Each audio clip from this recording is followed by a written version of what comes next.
Soviets and Soviets of the Red Army, how are you all doing? This is Connell Work. And I'm Rangru. Hello, hello, hello.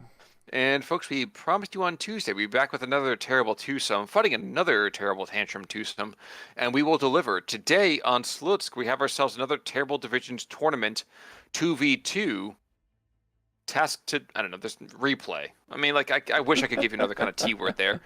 But what do we got here, sir? Left hand side in blue, we have Team Scherjar, I believe that's how you say it. Any rate, we have Sari playing Lovas and Jardabonj playing Tartalek. On the right hand side in red, we have Team Foxes, we have Farid Romul playing the 1st Polish Infantry, and Farzicho playing the 358th Infantry. Well, that's going to be kind of interesting for me, just to kind of see, of course, the 358th Storkovi.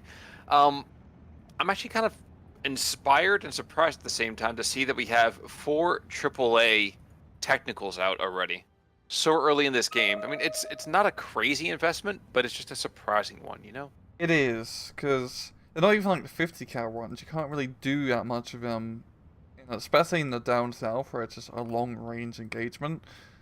Definitely a rather odd call, I have to say. But It certainly is. It's almost as odd as this anti-tank gun is just shellacking those armored cars and just calmly, no fire was levied the other direction.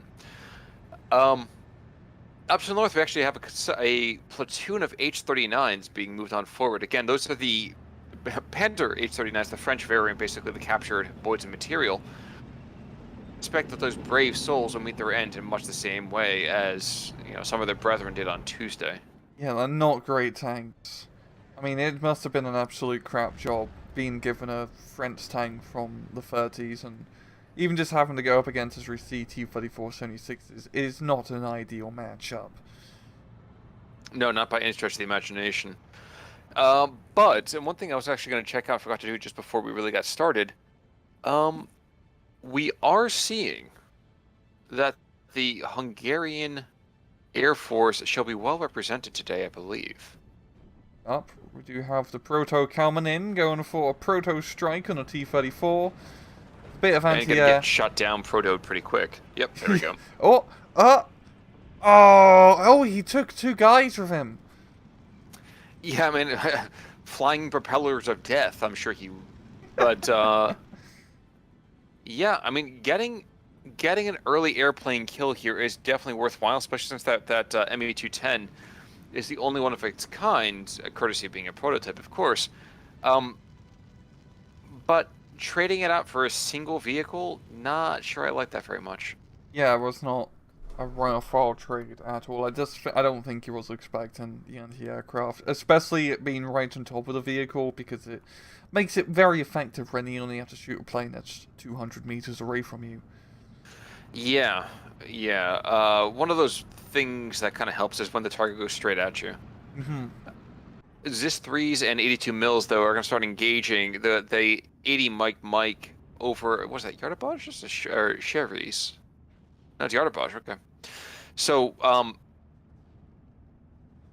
much more placid start, I think, than the action we saw on Tuesday. Yeah, both sides really just setting up their 50-50 line. I mean, down south, it's just a complete stalemate. Neither side is even attempting to push, because, well, usually it's an open ground engagement, and people get pretty scared pushing over the open ground. So, I'm not surprised we're seeing most of the action happening up north and the town, because you'll cover and buildings and forests which you can hide behind. Usually pretty well. It's one of those things you say you can't see the forest for the trees, but you can't see the Loviches until, for the forest. And the Strelkys are doing an admirable job in trying to kind of slow things up until they can get T-70s and T-34s in there to help them out. And indeed, the second that those French tanks see the T-34-76, I imagine they will be needing to change their oil filters. But until that moment, the Russian infantry is just going to fall under a weight of heavy automatic weapons fire. Yeah, it's a pretty good murder blob here so far from the Ardabodge. I mean, there's like 1 T-34 and some T-70s. I mean, the T-34s might as well be a heavy tank against those Hotchkisses, let's be real here. But I don't know if it'll be enough, because this is a pretty good push going on. Well, I will say the H-39s are not exactly something where quality or quantity is a quality all of its own. Oh.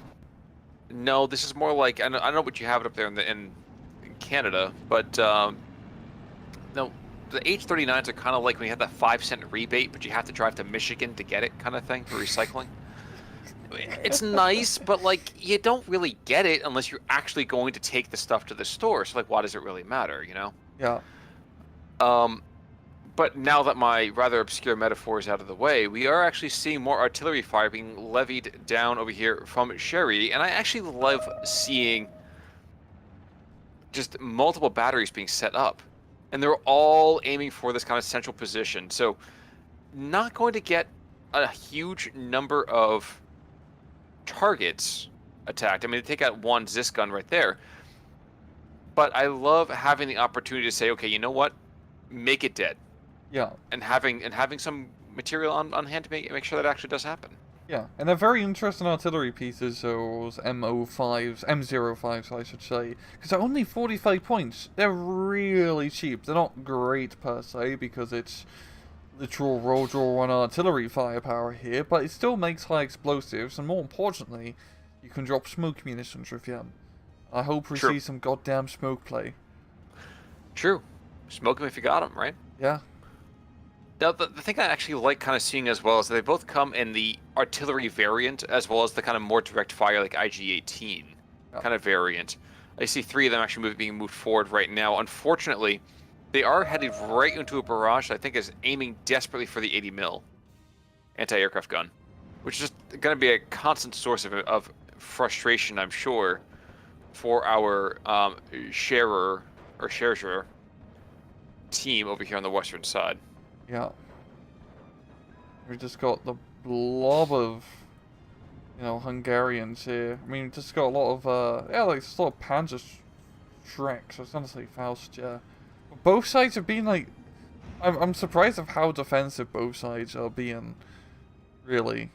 I mean, I guess they're into a B phase for that, lovely 135 point income that everyone gets. Yeah, and that was the thing I was going to say back, is that the longer this game goes, the better it is for the Soviets. Mm-hmm. They're definitely going to get the advantage, yeah.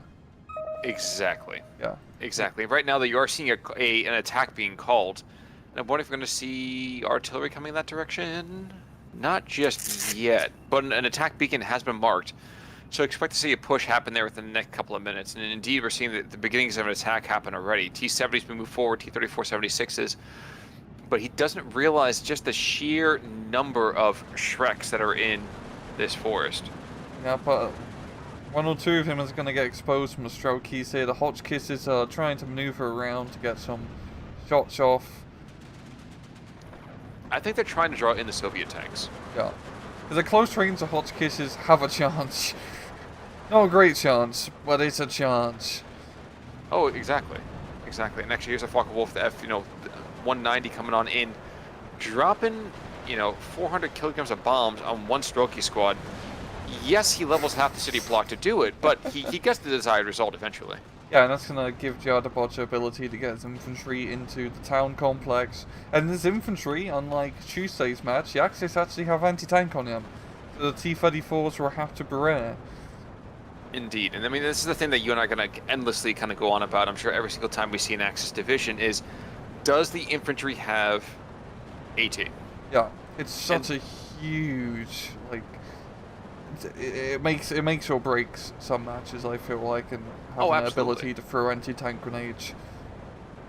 Yeah. Well, I mean, this isn't Red Storm 44, and I'm enjoying just all of the artillery fire being attacked here, being used here, rather, but it's not just the fact that whether they have AT, but, like, solid AT. Yes, if I had to throw a softball at a tank from 50 meters, I'm not going to enjoy that very much. Yeah. And the Strokeys have the PTRSs and PTRDs. I'm sorry, yes? Yeah, no, but that's like one of the very nice things about the Soviet infantry in general. Is that, yes, they don't have all the super fancy stuff compared to the Axis. Axis usually have, a few, like, super trooper squads with lots of automatic weaponry. But everyone, for the most part, has some sort of anti-tank or decent amount of firepower spread out. And it makes Hmm. it very, dangerous pushing into a Soviet-held town because you don't know if a anti-tank grenade or PTRD is just going to start, hitting the side of your tank. Pushing your shit in. Yeah, JU-87 cluster goes down over in the center part of the map as a TOT barrage with 100 mils he starts to engage the north. Regrettably, this is just as the Axis push got shut down, except for the H-39s, which is also boggling my mind here. yeah, it's actually kind of working here. The overround amount of artillery fire is pushing back the Soviets. I do want to note that I forgot that Tartalik does have access to 25 pounders, so it's a very odd artillery unit to be in control of for a Hungarian unit. Oh my gosh, you're absolutely Yeah, right. The 280s. yeah. I believe what happened is that the Germans captured them in North Africa, and then they gave them Yes. to the Hungarians. And then the Yes. Hungarians used them against the Russians. So, managed to make it right from the British Isles all the way to Belarusia. A very, very long tail for a piece of equipment. I believe the term you were looking for is Lend-Lease, Hitler Yep. style. H-39s, well, they've rolled out the red carpet for them. Unfortunately, that red carpet also was filled with metal and explosives, so, as you might suspect, did not enjoy that very much. No, not indeed. We are actually seeing some off-map being brought in here, some just 100 millimeters, but just against infantry, that should do enough. It still feels like Jardabot, he is making decentish progress up north, but he needs to get deeper into the town. He is still bottlenecked in that one small corner, and they're not going to be able to do too much in that single corner. That's true, but that's also why you're seeing the tube and breach artillery starting to engage to the north, and indeed you're seeing actually some of these positions are running out of munitions here. In fact, all of them are running out of munitions, so he's got to make the attack now before the artillery can't help him, for God's sake. Yeah, yeah. Now for the Axis, I think it's really going to come down to whether they can get this northern push or not. Down south, completely forgot. Stuff actually happens in the other parts of the map. Huh. Fazicho is actually making a pretty far out move here, trying to capture the hill. I don't feel like it's going to go too well, as there's a lot of Hungarians on here as well, and even just one tank is going to be enough to keep back those Strelkies, I feel like, because there's no real anti-tank here, long-range anti-tank from Fazicho. Well, you're absolutely right. I mean, if for no other reason that that tank is hungry like the wolf. So. Oh yeah, Turan doesn't actually have a line of sight position. He's actually just a little bit down on the hill, so he can't even help out. And now he For really now. need to help out and move just a little bit forward because, yeah, Fazicho's going to get his position, it seems. Yeah, the weird thing as well is I actually kind of expected to see the Nimrod getting pushed up a little bit. Yes, I know you can get counter batteried, and yes, I'm aware of the fact that the Nimrod is extremely thin-skinned. It doesn't have a very good particular ego about itself, but it churns through infantry like butter. Yes, and he really needs the anti-infantry vehicles on this hill right now because, yeah, he's actually going to be pulling off the hill with the Turan. I kind of get at this point, but yeah, it was a pretty big mistake not having the firepower up there earlier.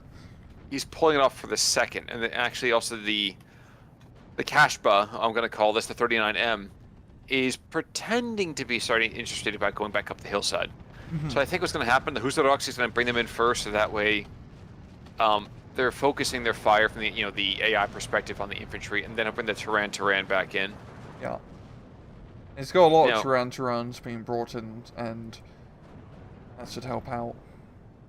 well, I mean, exactly. I mean, it's that guy's name is Rio, and he dances like the moon, so it's a whole thing. I do like on the southern hill where you have a fire position of a 45mm anti-tank gun and a T-26. I like that we have a bombing run of 3 IL-2s, and all of them are going after the innocent little Hetzers here. I like Cat Tucan. 4 or 5. Actually, there were 5. 3 are stepping into the attack front to the south, and no one going after the Hungarian infantry in the center south position. And geez, wait, Nimrod, this is your time. Now is your time, There we Maitland. go. The Focke-Wulf is just murdering them. Jeez, 2 down already. Kovacs is in the area. All right, wow. Yowza. Yeah, holy crap. One thing I do like about his team games is we see so much more artillery. Not artillery, airplanes. I guess airplanes are a form of artillery in a way, but it's artillery that gets to be used more than one time. Hmm. The iron cigars falleth from the sky on more than one occasion. Yeah. Up north, Jardabot has managed to get a bit more of a better position, capturing a little bit of extra onto the northern town position, but still not great progress for him. I mean, we're on B phase, so he still has good income, but once C phase hits, it's really going to hurt being 55 points behind both Soviet players. But I wonder if he's just going to use this time to go and just build up, you know, an unstoppable force, and just kind of keep it in reserve and say, okay, fine, you know what? I'm holding enough of this territory. You got to come to me. Yeah. Because Slutsk tends to end up being that kind of map overall. I'm especially in the 1v1, but the 2v2 I can imagine being a very, very kind of similar idea. Yeah. Yeah. And actually got like a pretty good central push here from... Oh yeah, Jardabot's kind of been pushing a little bit in the center. And Sari as well mentioned to pretty much capture an entire central hill position, which is very good to keep control of. Because once again, if you hold a hill, it's very hard to lose it. Certainly the case. Actually, I've been watching the Hungarians push down here in the south. Yes, they lost that southern hill, but now there's all of these 190s stepping into attack runs again. So, like, to be a ground pounder or a tanky right now just blows. Quite literally, it blows. No, that blows you up anyway. I mean, dude, like that. And geez, the Yaks are moving in, so. But, jeez. This is the time for that Nimrod. 190 goes down. Nimrod should be able to take out that Yak that's over ahead. Yeah, he's already smoking. Wow. Yeah, they definitely need a little bit of extra anti-air down south because the Soviet bombing runs are coming in a pretty clutch. IL-2 clusters. Will it be a double kill? It should be. Yep. Yep. Yeah. And I think actually he got stressed out, yeah, and actually increased the or expanded the bomb drop-ins, yeah. That if that was intentional, that is some next level play. Yeah. We do have Katusha up north here. It's already fired at Lojo, so we probably missed that one unfortunately. And then Sari is actually going to be helping out Jardabaj up north with this, well, northern aggression here of a bunch of infantry. Because, yeah, if they can secure this northern hill, I think I'll pretty much secure it for them, because it's pretty hard to take back from the Soviet side. They have one narrow road by the spawn point, and then the other road is a complete hellscape to try and cross, especially if the Stug's in position. Or bridge, I should say. They're bridges. Certainly the case. But there actually one thing that we don't see very often, just because of the nature of the map in the 1v1, is there actually is a northernmost bridge over here on the Soviet side. See on the top left of my screen here. Yeah, that's the other one I mentioned. And yep. Once again, Yep. kind of a pain to cross.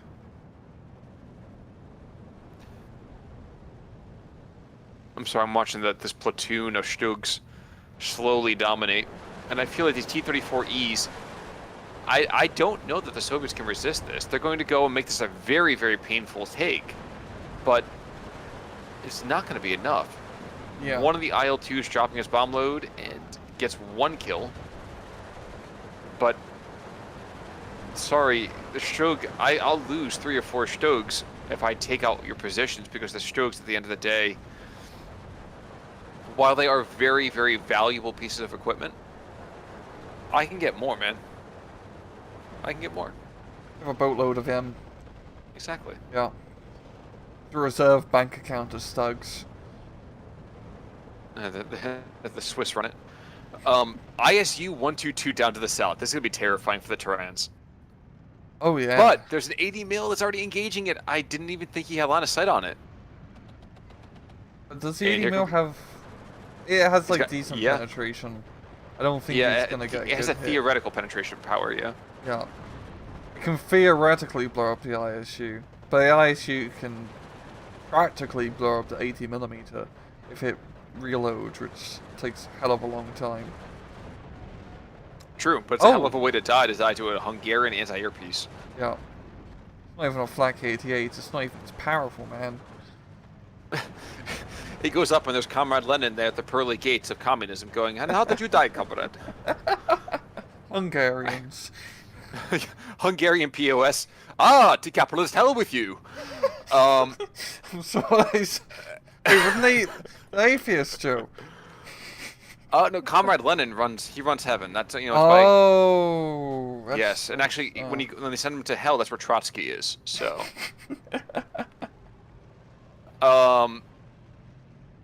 anyway, after my own heretical nonsense, people are probably going, "What? What's kind of exactly. Rank. There's having that moment every now and again when you get in that cast, you think to yourself, "I should sleep." Yeah, I've been there too. I fully sympathize. And I hope you at home sympathize as well. We're recording this pretty late. 2021 has already been really, really rough so far. I hope you guys are having a good start to the year, though. I really. Ooh, we actually have a couple of heroes here. We have Bilyukin, and we have Kovacs over here on the Hungarian side, which is funny. So I don't think I've seen either one of those guys ever. And this poor recon plane's gonna go down. Oh no, Bilyukin goes down first. Wow. Wow. Falling prey to the Gabreski disease. Mm-hmm. And now a Cobra comes in too. You are not a Cobra commander. Nope, not gonna work. Yeah, you get one kill, but you're gonna pay for it, dude. Yeah, the off map did manage to get caught in your half. I was only gonna get one shot out of two of the off map, so he did manage to deter a little bit of value from it. But this is like Rommel is holding pretty well up north, considering. I feel like the off map is going to shut that down very shortly. Thing is that Soviet air power is slowly getting carved to pieces. Yes, we are seeing German and Hungarian fighters dying in spite of it. 304s going to start coming in right now. But slowly, bit by bit, the Soviet air power is being reduced. And yowza, these are like Carlo Gustav shells being thrown. The 300mm of high explosives does not mess about. No. No. No, it does not. Oh, you can't even miss with them due to how bloody big they are. It is well that off-map is so terrible, or else we should grow too fond of it. Yeah. Yeah, we just got so much air power from both sides. This is quite nuts. Yeah, the Soviets are starting to really feel the pain here, however. I think they don't really have much anti-air on the field. They're really just relying more on just pure fighters to keep the skies clear. And it doesn't really work, I find, in most situations. We are seeing some M17s being brought in up north, which is definitely a good call. But they're going to need some more anti-air if they want to try and contend in the air. I am noticing, another carpet bombing, but no, he's not going to make it either. The ZSU is not. If he makes it through the bombing run, he's still probably going to die. The quad 12-7s, and there's 8 of them. Yeah.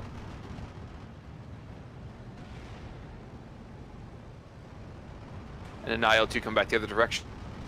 Yes, this IL-2 might get a couple of rounds on point, but we still have now 4 anti-air positions the other direction. Like this is hell on earth for an airplane, for a pilot.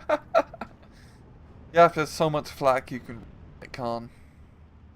Yeah. Yeah. Yeah. I want to check this real quick. Are we seeing?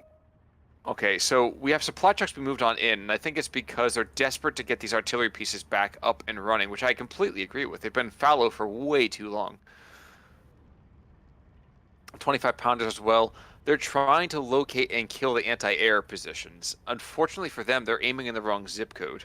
Yeah. The Katusha did manage to knock out one of the Hungarian anti-aircraft guns, which is a pretty good hit, yeah, all things considering. Hmm. But I think he yeah, paid for it with his life, though, didn't he? Katusha? Yeah, the Kati, yeah, the little No, Kati, he's I think is still quite alive. dead. Am I looking at the wrong one? You're probably looking at a different run. I'm looking at the run kind of like in the north. By the ISU being Oh, you brought look at in. southeast. Yeah, okay. There was another one to the northwest. In fact, you can see a Oh, burning little husk over there, and someone playing Stalin's harmonica, um, up where the artillery's starting to shell right now. oh yeah, yeah it is. He is very dead, I can confirm that. Looking down at the south real quick just to see how the fight on Hill 1 is going. Not a whole lot of aggression. Apparently a bit of a Christmas truce going on here, Yeah, which is good. Time for a Feliz Navidading and all of that. yeah. Um, Actually, now that I think about it, I think Hungarian isn't Hungary mostly Orthodox? I don't know. I have no idea. I have My no my idea. my encyclopedia knowledge is falling short, and Wikipedia is not really on my high on my to-do list. Yeah. Um, but the town is very much being controlled by Yarda and the boys. So, Yeah, it's meant to push through and get a pretty decent position there now. I mean, just all those thugs from before, and just mainly just having infantry, yeah, is definitely gonna keep things good for him. I do think it's possible for Team Foxes to do a counterattack or ever, as a lot of the thugs are now, well, dead. And we do have the ISU and T-34s to give some good fire support, but I don't feel like Foxes are going to do that anytime soon. They don't have enough infantry, and they're going to have less after off-map artillery is done. indeed. Down Indeed. south, we got more bombing runs here. Well, you missed the prototypes moving on in there, but now the ME-109s, we got the 210s, we have 190s, and the Nimrod has been there since the beginning part of the game, and he's just going to continue to crush. Got a lot more Hungarian anti-air down south, and that's definitely going to make it rather deadly for the Soviet airplanes to fly about here. I'm Oh, kind damn. of mildly amused by this. Like, where are all these bombing runs going? I don't think they know at this point. Well, yak after yak is getting slain. I don't know. I was very optimistic about the Soviets over here in the late game, but they just lost so much material. Yes, they have position for now, but can they continue the momentum? I feel like the Hungarians just haven't lost enough. Yeah, but down south, like, Foxes have managed to capture a pretty good position and mainly capturing the flag here. I don't know how long they're gonna hold on to it, because the thing with this whole southern push from the Soviets is they have the positions, but they have really crap units. He's holding the hill of goddamn T-26s, and as you can see from the Hungarian side, they have the better. I mean, there's a T-34 there, but they have, you know, a lot of armor and anti-armor firepower to potentially push over the hill and blow things up. I feel like Foxes or Foxes in general are just kind of bluffing the enemy down south into not attacking, which is working, and it's a legitimate strategy. If you can, you know, if you make your opponent think that you have more there, and you really do, that saves you a lot of money.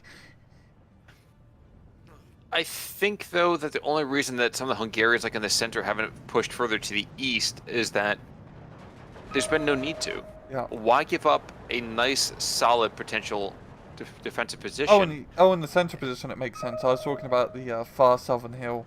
We're actually seeing that push happening now as the Tehran's Yes, we pressed over, and they just blew everything up. Free South Veterancy is, well, pretty potent. It certainly is. It certainly is. And bringing in 85 mils and 37 mils over here to the south, trying desperately to keep things at arm's length. IL-2's coming in. Ooh, this is going to be fascinating. As all of that, yeah, all that ground fire is just going to chase these guys off like crazy. Yeah. I don't think did a single bomb get off? I do not believe so. No. Nope. And they're Holy losing crap. 109, definitely, but there's probably going to be at least 210. IL-2s are going down like crazy. Holy Last crap. one? Last one?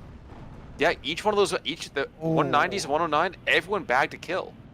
Yeah, the German air interception has been, or Hungarian air interception, my bad, has been really on point here. Well, let's thank the silent heroes here. The Nimrods, the 80 mils, heck, even the 40 mils with the like rinky-dink old school seat. Those things have been fantastic at warding away Soviet air power. Yeah, and this whole southern push here from the Hungarians has definitely paid off as they managed to capture two pretty important flags here. And just with the overwhelming amount of air power, the Soviet infantry really don't have much of a chance.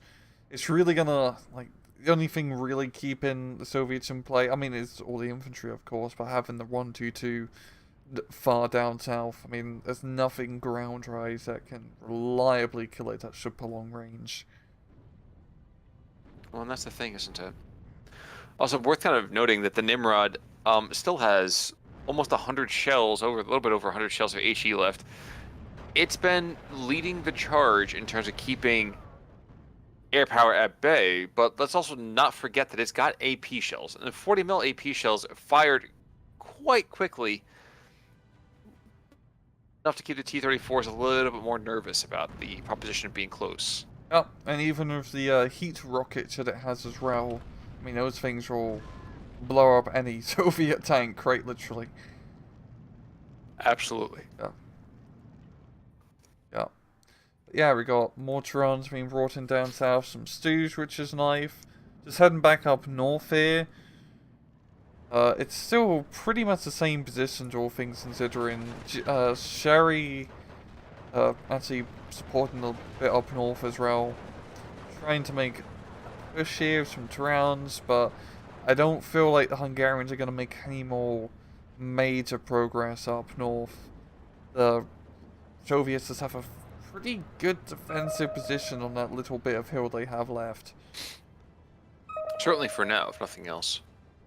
Of course, we say that, and that's why the 25 pounders are starting to engage the south. And geez, if you look at the armored fist coming in from the Soviets, you can kind of completely understand the proposition. Oh yeah, this is definitely the sort of firepower and they need to bring in. Just the blob of T-34s, the death ball, backed up by ISU. It should definitely make something work because the Turan 2s are going to have a very tough time dealing with all that. Yeah, we do have Mortarons and the Panzer 30AT and also the anti-air and the Stugs. So I feel like if T-34s, try to be a bit more aggressive and crest over the hill, they're going to have a very bad time. We're going to have a very bad time anyway. Look, we have two Ju-87s coming in. We have a prototype coming with Me-210. Oh my gosh, there's another Ju-87 in. This is the stuff you see in, like, a Call of Duty game where it's like, oh yes, we're going to go and call it air support, and, like, half the world blows up. And yes, the 12-7s are there, 7.62s are there from the Zisses, like, don't get me wrong, but, like, okay, you take out a Ju-87, congratulations, you killed one outdated plane from the Spanish Civil War, and your entire armored fist is retreating. Yeah. Still, most of it is alive. The ISU's alive, which is the important thing, of course, but I definitely halted that push. That was pretty clutch. Like, I do love how in both of these replays this week, it's all just coming down to air power. It's a factor that we don't see nearly as often, because I do love seeing good airplay. Worth mentioning, Katyusha to the north fires off more rockets, looking for an anti-tank position, and misses quite considerably. Artillery pieces, in the meantime, are searching for and may never find, but they are looking for the anti-air positions up there. If they're able to kill that, the entire northern flank is open. Yeah, ISU up north does go down. That was, Two artillery, I think, actually, wasn't it? No, it's 80 mil. Anti-tank. Oh, jeez. I know. I saw the Ju-88 coming in. I was like, let me select that real quick to see where he's shooting, and everything else died. Yeah. Yeah, you know what? It's time to push some of the armor assets you do have. Yeah. Yes, it's risky, but, you know, you might as well push him in. Yeah, Foxes are really starting to run out a bit of steam here. They need to just make a big ballsy push somewhere, but I feel like wherever they're going to do that, the Hungarian Air Force is going to come in and say, you know, how about no? And then blow them all up. Well, here's the other thing too: is the IL-2s are coming in, and the ground fire is kind of saying, "Oh, you're so sweet, but I already have some boys," and they just start shelling everything. Like, look, I mean, the IL-2s coming in here, they're not able to be aggressive. Oh, no, they're getting bombs off, but I don't know. Some of them, yeah. I think he just brought in enough IL-2s there to overwhelm the anti-aircraft defenses for the most part, but still, it I didn't hear manage it's to really do funny. too much. The ZSUs are out of ammo. Oh, So there's been enough air power coming in the north that they're completely Winchester on any kind of, you know, ground to air. and they have 4,000 shots, Khan. Yes. 4,000 Yes. shots. That's ridiculous. They haven't even been in the match that long. Like No, 10, no, they've 15. been here probably like 8-10 minutes. Yeah. Yeah, that's a lot of. That's a lot of DACA. I mean, to be fair, they have a rate of fire of almost 6,000 rounds a minute, apparently. So Well, yeah, yeah. When you put four a quad 12-7 on there, it's gonna definitely have, you know, start unloading pretty quickly. But in the absence of really more committed material, yes, an 80 mil goes down here. Yes, you'll see 75 mil probably get picked off here in a couple of seconds. But the weight of numbers is beginning to tell. yeah, and just the air power is just getting absolutely ridiculous. We got 3 cluster bomber Stukas coming in up north, and the J88.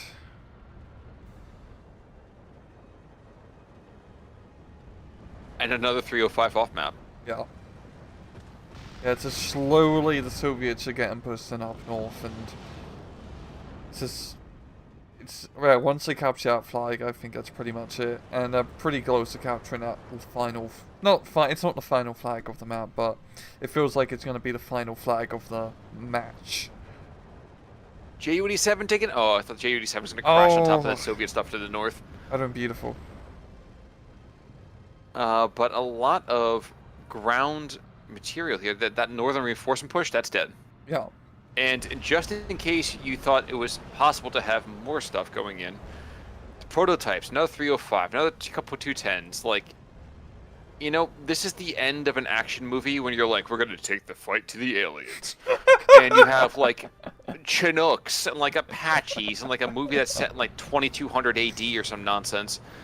Yeah. When you have everything in a bag of chips going out here, and that's what the northern push is starting to look like. Yeah. This is they're throwing everything in the kitchen sink, and there we go. We got the cinematic Hollywood explosions going on. Oh yeah, we are Michael Bayan right now. Yeah. Very good climax to this match here. Indeed.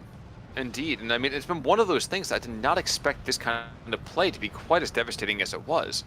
But even then, looking to the south, we're seeing the Hungarians are pushing there too.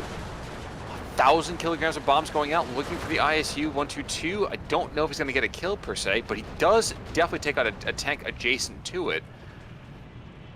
But just in the same way to the north as the Soviet aircraft are getting shredded, look to the south. 1, 2, 3, 4, 5, 6 ground positions, 4 technicals, 5 technicals. Yeah, I mean, if you're getting anything off here, he's a 305. He gets 1 barrage in before he goes down. It's absurd. Yeah. It is absolutely absurd. And the second the barrage comes in, I am terrified for all those anti-air positions. Yeah. I mean tanks. No. Anti-air positions, because the tanks are going to get stressed out or killed. Which means the anti-air positions are very quickly going to be next. Oh, okay, makes sense. Yeah, those tanks are not gonna have a good time. And meanwhile, I think that Nimrod that's down there, Kiss, well, he's still there. He's still there. Well done, sir. Well done. He's been, I think, literally since the beginning of the map. Well done. Yeah. And big boom. 1812 overture happening here down to the south. T-34E going on down. Those explosions are just ridiculous and how large they are. Yeah. It looks like tactical nukes going off, really. It's like a Call of Duty kill streak. I was gonna say someone's gonna definitely teching up on getting that level kill streak. Oh.